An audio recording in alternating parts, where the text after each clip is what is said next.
Hello my friends, space-dwelling or otherwise, Arlo here, and today I'm reviewing Metroid, Samus Returns. This is the return to classic Metroid we've been craving for well over a decade. I mean, there are middle schoolers watching this right now that weren't even born yet the last time we got a traditional Metroid, and even that was a remake. The question is though, is it a prime example of Metroid done right, or a mission of zero quality? Let's find out.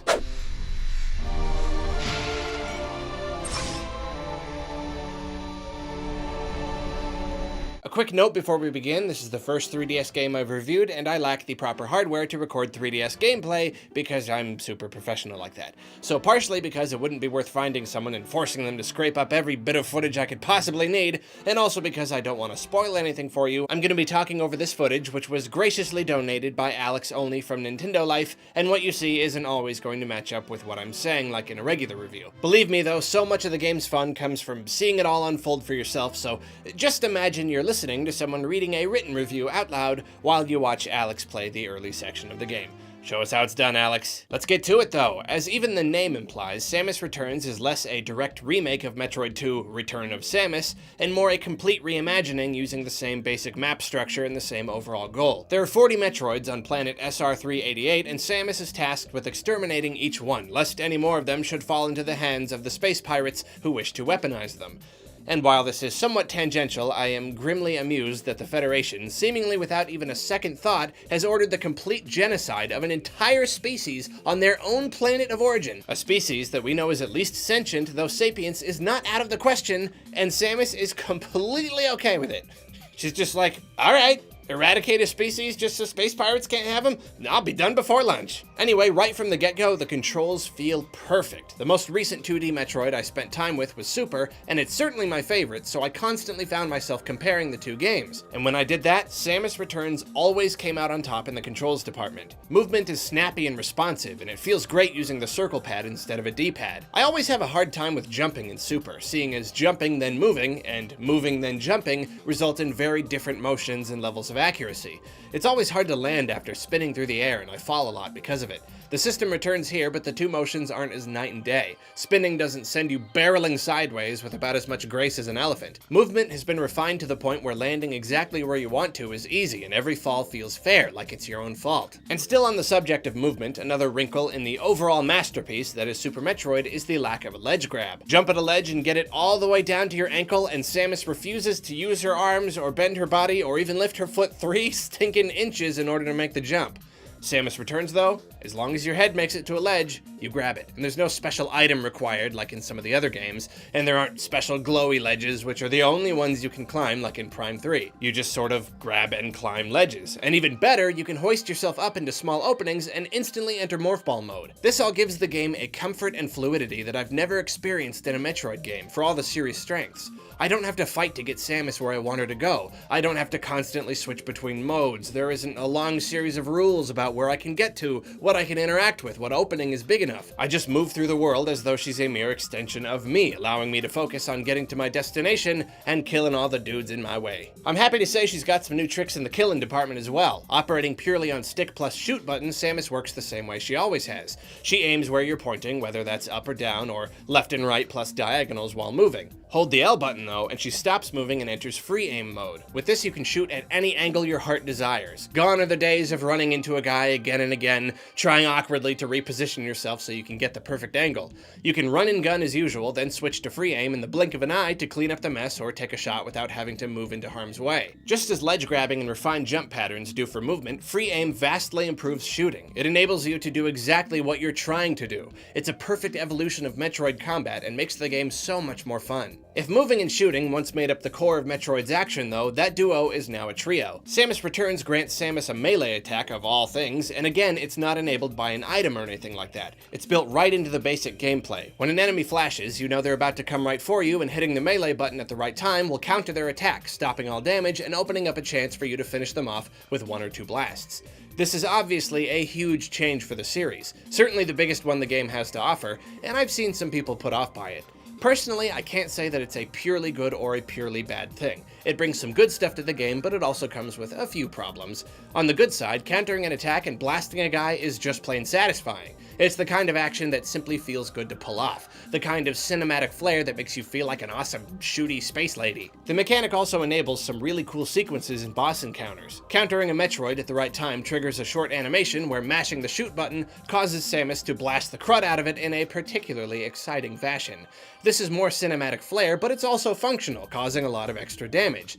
And I like how it's not just a button prompt that pops up over the enemy's head at the right time or something like we see with most QuickTime events. You're not hitting an arbitrary button and watching as Samus beats up a guy for you. You're successfully countering an attack and exploiting that guy's weak spot for a few seconds. Metroids come in multiple forms and have a lot of different attack patterns, which is what makes a successful counter a reward for careful observation and good response time. Unfortunately, I can't quite say the same for smaller foes. They all have different strengths and weaknesses and movement patterns, but nearly every one of them will instantly charge at you the second they see you. This means that despite your ability to shoot all over the place with ease, the best course of action is usually to move slowly and counter-kill each enemy in turn. This is especially true early in the game when you have a weak gun and limited energy, though I will say that hunting down better weapons allows you to be a little more loose with your fighting. Not too much more loose, as an uncountered charge attack pretty much always does a hefty amount of damage, at least later in the game, but it becomes progressively easier to kill baddies before you have to get too close. Overall, it's fair to say the counter move really changes up the gameplay and the rhythm of battle. Sometimes I feel kinda tired of standing still and waiting for each baddie to attack me, or even a little stupid when I try running and gunning,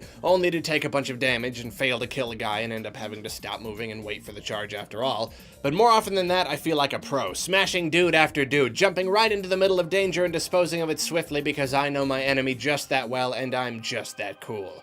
One thing I will say about the mechanic, it certainly keeps you on your toes. Running around willy-nilly means you're gonna take hit after hit, and that extra challenge is kinda fun.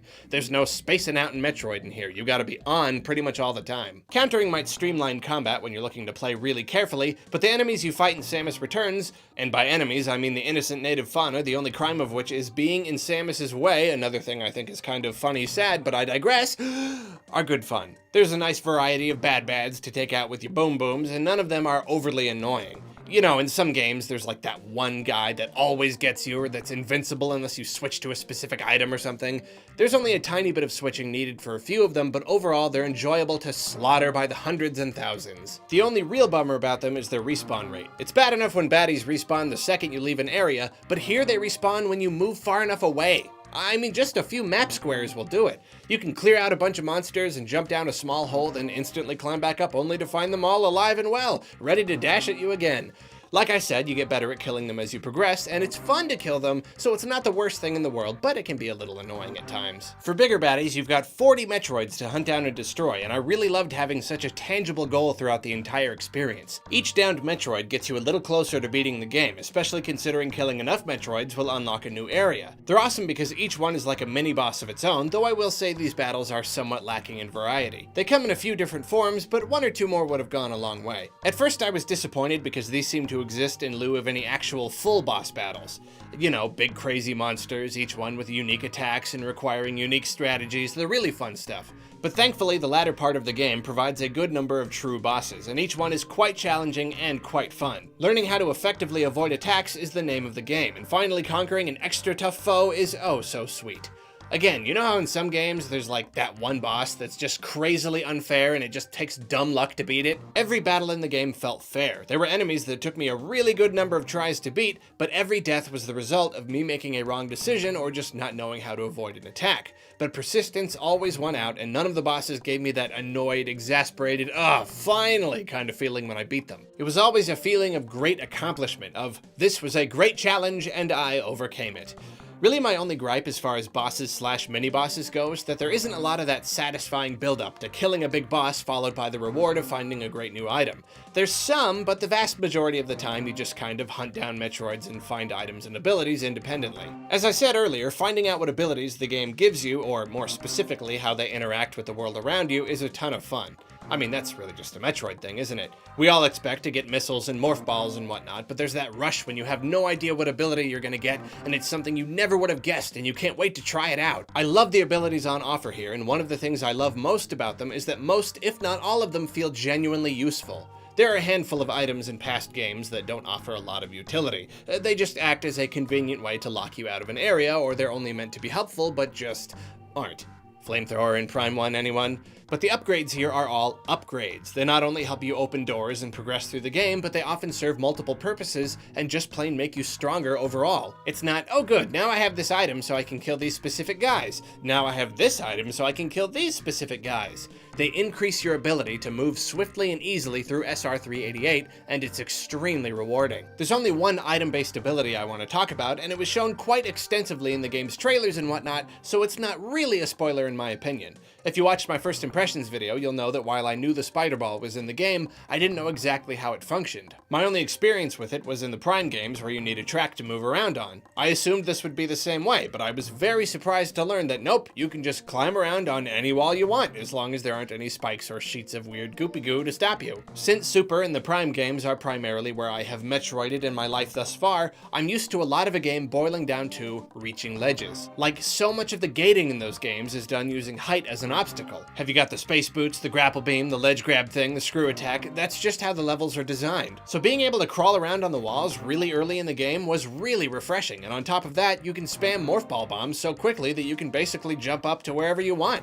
Because of this, the world is so much tighter and more dense, more puzzly in a way. There are plenty of times you need the right item to move forward, but more often than in the other games, you've still got to figure out how to move forward. It requires near constant problem solving. Super and Prime are some of my favorite games of all time, but this is one of the ways that Samus Returns meets and possibly even exceeds them. I don't think I would have ever expected the scaling back of height as an obstacle to result in such superb level design. Back to abilities though, in addition to item-based ones, you've got the new Aeon abilities. Again, I'll only talk about one because just like the spider ball, it was shown off in basically all early footage of the game, and also because it's another new feature that has a pretty big impact on the gameplay and comes with pros and cons. The scan pulse fills in a big square of your map surrounding your location and reveals what squares contain secrets. And I'm sure this has sparked a huge debate within the Metroid community. No doubt there are old school purists that think this is heresy. On the one hand, it does eliminate some of the thrill of finding secrets. There's something very satisfying about finding goodies with nothing more than a sharp eye and keen intuition, but the pulse even shows you what blocks in the immediate area are breakable. On the other hand, it also eliminates some of the tedium of finding secrets, of bombing every single square in the game and having to either write down items you can't yet reach, hope you stumble upon them later, or end up forgetting about them entirely. Once an item is on the map, it's there for good and you always know you need to go back for it. It's another one of those modern conveniences that might make some gamers talk about lack of challenge and all that, but that I really do appreciate as someone with limited time for games. Plus, it's not like it makes finding secrets a non-issue. Because of that tight level design, you're still going to need to figure out how to get to them, and you're still going to need the right item and all that. The filling in the map thing might also seem to some like it kills too much of the mystery, but it's really just replacing map stations. Now, instead of carving out a tiny path until you find a station and fill in the entire map for an area, you build your own image of the map as you go. It helps you plan your next move and avoid dead ends, because it's easier to see where the bigger areas are that you should be pushing into. It's worth mentioning that the scan pulse is technically limited to how much Aeon juice or whatever you have, but you replenish it so easily that it's not really much of a limitation at all.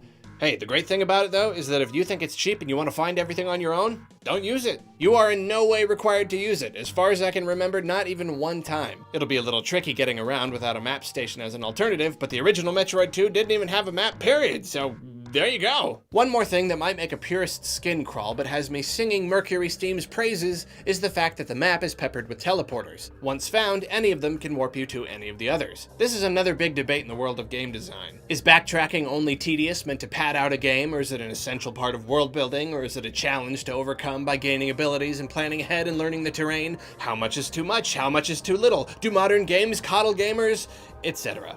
In this case, I feel the game strikes a perfect balance. There are just enough teleporters that I'm not spending literal hours of my playtime running from one point to another, often just to find that I still don't have what I need to progress, and I have to go all the way back. I can freely go back to earlier areas of the game to see if I've got what it takes to clean up some secrets without being terrified of wasting a bunch of time. But at the same time, there aren't so many teleporters that it's just teleporters, the game. No matter where I'm at, if I want to get somewhere else, I've got to move through plenty of caves. I've got to put forth effort, basically. It doesn't hold your hand and give you everything you want instantly, but it doesn't pad out your playtime with needless traveling either. The funny thing about being able to teleport though is that it makes you more mobile than probably any other Metroid game, but there isn't as much incentive to go back to earlier areas as there usually is. As you progress through the game, you dig deeper and deeper into the planet, and for the most part, each area has all the items and Metroids you need to get to the next area. As such, when you're looking at your map and thinking about heading to an earlier area to fill in some of those blank spaces, chances are you're just going to find collectibles, missile and energy expansion expansions, things like that. So technically, that makes this game somewhat linear, and hearing that before the game came out had me pretty scared. I mean, Fusion had a lot of good elements, but in my eyes it just can't compare to something like Super or even Prime. The open exploration, or at least largely open exploration with a natural path of progression as is the case with Prime, is what makes a Metroid game more than just, I don't know, Mega Man. It's one of the things I love most about it. But if you're worried like I was, don't be. Each individual area offers so much freedom, and there's still so much satisfaction in accessing new places using new abilities that I often forgot I was moving along a semi-linear path. Even if I wasn't going way back and finding brand new items and opening up brand new huge areas, I was still stoked just to pick up whatever items I could find. I was happy just to use what I had gained to make myself a little stronger with each find. Man, I've been digging into the nitty-gritty so hard I haven't even touched on the obvious stuff. You know, like how does the game look and sound? It's kind of funny to review a 3DS game after playing the Switch for so long, and after barely picking the thing up in like 2 years. I'm pretty sure the graphics are good, but it's kind of hard to tell. No, for a 3DS game, it does look really nice. The art design is brilliant, everything you could want in a Metroid world. The backdrops are the stars of the show here. The environments are richly detailed and hugely varied, with some triggered animations sprinkled in that make it all feel that much more real. Naturally, it doesn't look as clean as the excellent sprite work seen in past games, but the 3D modeling allows for a depth not possible otherwise. Especially if you feel like turning that 3D slider up, you'll see that the backgrounds go way far back into the distance, and it gives the game a great sense of scope. Then, of course, going 3D means greater freedom with camera angles, and any film fan will tell you that camera work can make a huge difference in setting a tone.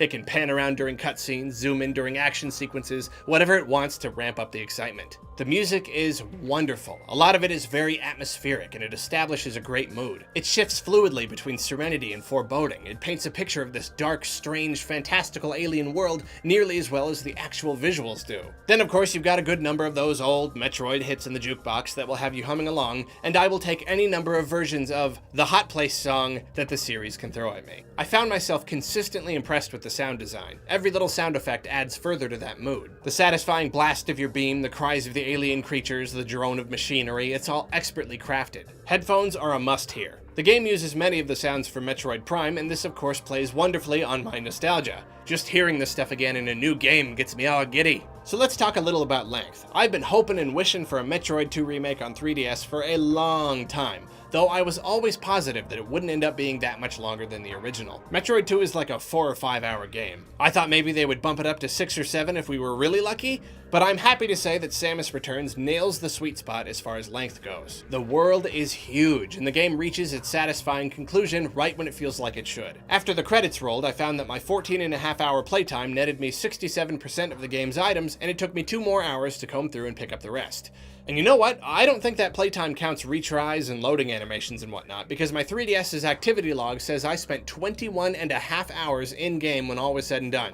That is one meaty adventure. Then if you throw in the allure of doing it all again on hard mode, this is one 3DS game that is without a doubt worth the price of admission. I feel like if I let myself, I would go on about the game forever, but I need to wrap this up and just tell you, it's great. The level design is incredible, the action is intense, the presentation is top-notch, the cutscenes and counter animations are exciting, and the cherry on top, it's got one heck of a memorable ending sequence. It's very obvious that Mercury Steam knows Metroid and loves it very dearly, because I can hardly imagine even Nintendo's own internal development teams making a better remake of Metroid 2.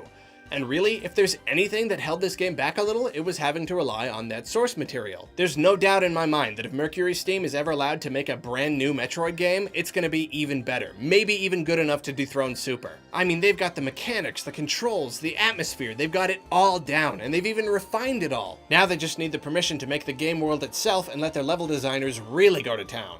But anyway, I'm getting a little ahead of myself. If you've been waiting for Samus to return like I have, the wait is over. I give Samus Returns one of the easiest 7 out of 7s I've ever had the pleasure of giving. Before we go, it's time for an Arlo Direct.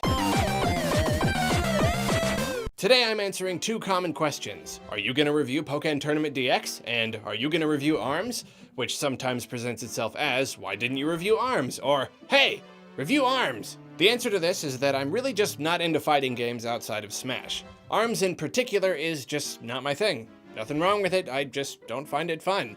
Plus I'm more of a leg guy, but I'm chow.